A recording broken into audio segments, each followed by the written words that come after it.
Ahmedabad cyber ક્રાઇમના police inspector BM Patel વતી ₹10 લાખની લાંચ લેવાના કેસમાં તપાસનો ધમધમાટ ચાલી રહ્યો છે। ત્યારે સાયબર ક્રાઇમના ફરાર પીઆઈ બીએમ પટેલ તોડબાજ હોવાનું સામે આવ્યું છે। ફરાર પીઆઈ બીએમ પટેલે છેલ્લા 4 મહિનામાં ₹42 લાખ રૂપિયાનો તોડ કર્યો હોવાનો તપાસમાં ખુલાસો થયો છે।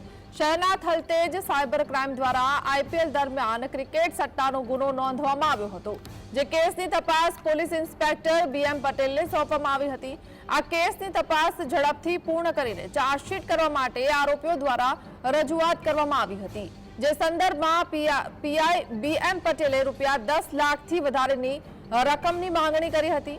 રકઝકના અંતે 10 લાખની રકમ નક્કી કરવામાં આવી હતી, જે નાણાં આપવા માટે સોમવારે સાંજે સિંધુ ભવન રોડ પર મળવાનું નક્કી થયું હતું।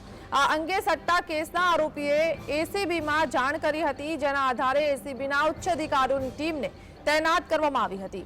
પીઆઈ બીએમ પટેલ વતી હેડ કોન્સ્ટેબલ અમથાભાઈ પટેલ અને એએસઆઈ ગૌરાંગ ગામેથી 10 લાખની રકમ લેવા માટે આવ્યા હતા। તે સમયે તેમને લાંચ લેતા રંગે હાથ ઝડપી લેવાયા, જ્યારે પીઆઈ ફરાર થયા હતા।